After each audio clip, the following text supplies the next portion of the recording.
இந்த கஷ்டமான நேரங்கள் உலகத்திலே மரணம் கொடியது வலியது அப்படின்னு பைபிளில் சொல்லியிருக்கு. மரணத்தை போல வலியது கொடியது வேறு ஒன்றும் இல்லை என்பதுதான் வேதம் நமக்கு சொல்லியிருக்கிறது. 4 வருஷம் இந்த பலவீனத்தில் அவர்கள் கஷ்டப்பட்டார்கள். பரவாயில்ல, இவ்வளோ கஷ்டப்பட்டாங்க, இப்போ ஆண்டவர்கிட்ட போய் இருக்கிறாங்க சொல்கிறது ரொம்ப ஈஸி. என்னுடைய சின்ன மாமியார் இறக்கும்போது 97 வயசு. இவர் pastor Robinson, Jesus meets Avadi சர்ச்சை சேர்ந்த ராபின்சன் அவர்கள் இப்போ எங்கே இருக்கிறாருன்னா, ஜெஸ்ஸி அவர்களுடைய மரணத்தில் அடுத்த ஆராதனை பேசினிருக்கார் ராபின்சன். இவரும் இந்த போலி பாஸ்டரில் ஒருத்தர் தான். இவருடைய மனைவி கடந்த வருடம் 2023 மறிச்சிட்டார்.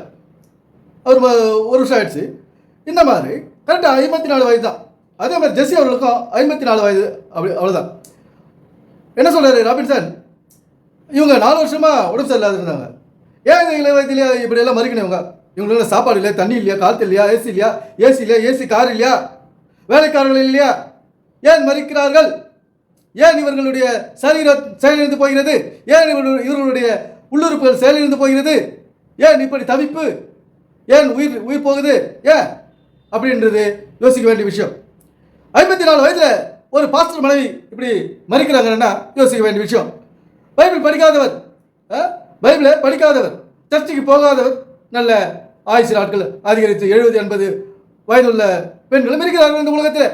இந்த உலகத்தில் 67 வயசு வரைக்கும், 100 வயசு வரைக்கும், 102 வயசு, 100 வயசு கடந்து கூட ஒரு கிறிஸ்தவ அல்லாதவர்களும் இந்த உலகத்தில் வாழ்ந்துட்டு இருக்காங்க. அப்படி இருக்கும்போது ஏன் இந்த மாதிரி ஒரு 54 வயதில் அகால மரணம் அடையும் குடும்பத்தினுடைய கடமைகளை பிள்ளைகளுக்கு செய்ய வேண்டிய திருமணம் நடக்காமல் பிள்ளைகளை நிர்கதியாக விட்டுவிட்டு போகும் நிலைமை ஏன் இப்படி வருகிறது? போன வருஷம் கிறிஸ்டினா ராபின்சன் அவருடைய மனைவி மறிச்சிட்டாங்க.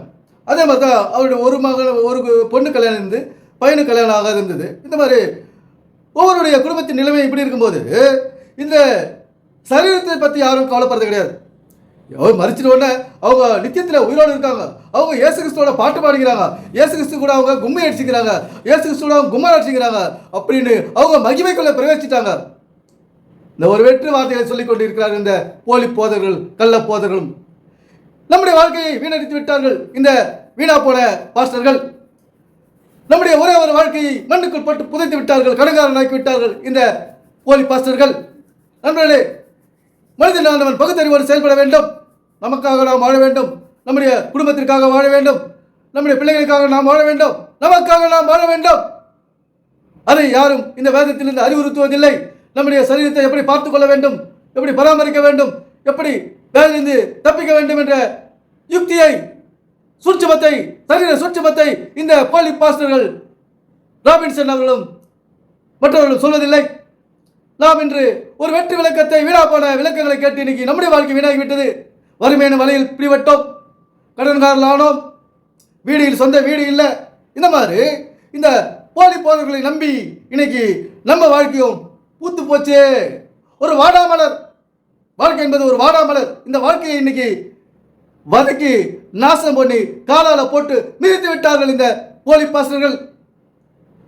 இந்த மாதிரி மோகன் சிலாசத்தை இவங்களுக்கு குரு. இந்த குரு இப்போ ஜெஸ்ஸி டெத்துக்கு வரல. என்ன எங்கே போய்கிறாரு? அமெரிக்கா போய்கிறாரு. கப்பலில் அமெரிக்கா போயிட்டு அப்படியே பிடிக்க இதை கற்றுக்கட்டு வர்றாரு. அந்த மாதிரி வேலை செய்ய போகிறார். எங்கேருந்தோ பேசுகிறார், மீட்டிங் மெசேஜ் கொடுக்குறாரு ஜெஸ்ஸிக்கு.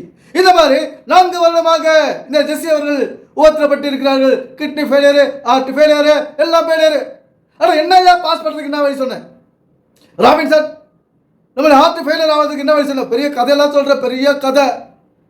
நம்ம உன் கதைக்காக நாங்கள் வந்தோம். பைபிளில் இருக்கிற கதைக்கு எல்லாம் காரணம் சொல்ல தெரியாது ராபின்சன் அவர்களுக்கு. எங்கள் சொந்தக்கார ஒருத்தர் மணிக்கணக்கில் கேட்பார். இந்த மாதிரி மூடர்களை முட்டாளை உருவாக்குகிறார் இந்த ராபின்சன் அவர்கள். Avadi Jesus meets ministry Robinson போலி பாஸ்டர். இந்த போலி பாஸ்டர் மக்களுடைய வாழ்க்கையை வீணடித்துக் கொண்டிருக்கிறார்கள். இந்த பக்கம் ஆவடிக்கு, இந்த பக்கம் ஜீசஸ் மீட்ஸ், இந்த பக்கம் தாமஸ் ராஜ் இந்த மாதிரி அப்படியே கூறு போட்டு விட்டு கொண்டிருக்கிறார்கள். நான் அவங்க பக்கத்தில் தான் இருக்கேன், அம்பத்தூரில் தான் இருக்கேன். இந்த மாதிரி ஒரு அட்டுழியங்களை பண்ணி கொண்டிருக்கிறார்கள். இந்த வேதத்தை வைத்து, இந்த ஆண்டவனை வைத்து, இயேசுவை வைத்து, கிறிஸ்துவை வைத்து இந்த அட்டுழியம் நடந்து கொண்டிருக்கிறது. காணிக்கை வசூல் நடந்து கொண்டிருக்கிறது, காசு வசூல் நடந்து கொண்டிருக்கிறது. உயிருறுப்புகளை பற்றி கவலைப்படுவதில்லை. மக்களுடைய உள்ளுறுப்புகள், உடலுடைய உள்ளுறுப்புகள் இன்னைக்கு செயலிழந்து போகிறது. அதை பற்றியால கவலைப்படாத இந்த ராபின்சன், தன் மனைவியை இழந்த பற்றி கவலைப்படாத ராபின்சன் இன்றைக்கு காணிக்கை காசில் குத்தாட்டம் போட்டுக் கொண்டிருக்கிறார் இந்த போலி போதகர் ராபின்சன் அவர்கள்.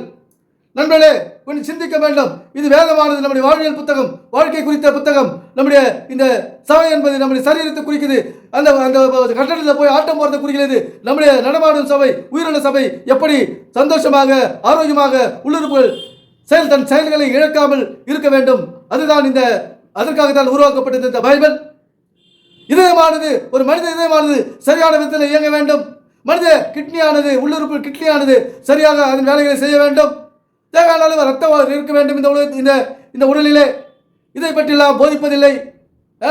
இந்த மாதிரி ஒரு வேண்டாத வெற்றி விளக்கங்களை கொடுத்து கொண்டு இன்னைக்கு மக்களை மரண குழியில் இறக்கி கொண்டிருக்கிறார் போலி போதகன் ராபின்சன் அவர்கள். நண்பர்களே, இந்த மாதிரி ஆட்கள் சொல்வதை நம்பாதீர்கள், அவர்களை ஃபாலோ பண்ணாதீர்கள். எனவே சிந்திப்போம், செயல்படுவோம். நன்றி, வணக்கம் நண்பர்களே.